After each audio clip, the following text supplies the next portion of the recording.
Le premier livre des Chroniques, chapitre 10.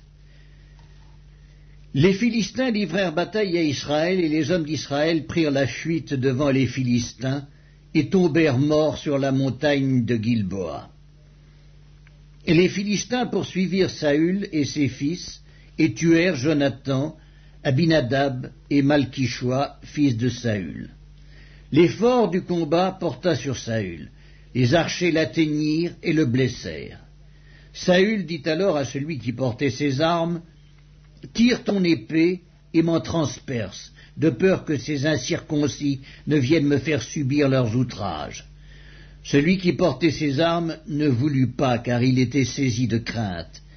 Et Saül prit son épée et se jeta dessus. Celui qui portait les armes de Saül, le voyant mort, se jeta aussi sur son épée et mourut. Ainsi périrent Saül et ses 3 fils, et toute sa maison périt en même temps.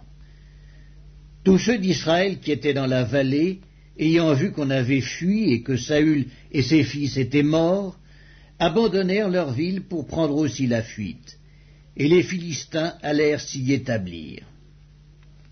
Le lendemain, les Philistins vinrent pour dépouiller les morts, et ils trouvèrent Saül et ses fils tombés sur la montagne de Gilboa. Ils le dépouillèrent et emportèrent sa tête et ses armes. Puis ils firent annoncer ces bonnes nouvelles par tout le pays des Philistins à leurs idoles et au peuple. Ils mirent les armes de Saül dans la maison de leur Dieu, et ils attachèrent son crâne dans le temple de Dagon.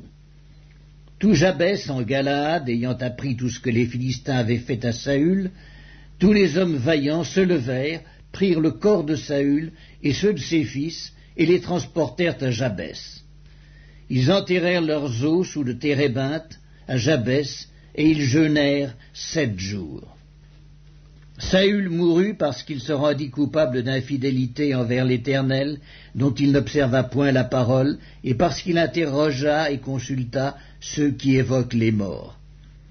Il ne consulta point l'Éternel, aussi l'Éternel le fit mourir, et transféra la royauté à David, fils d'Isaïe.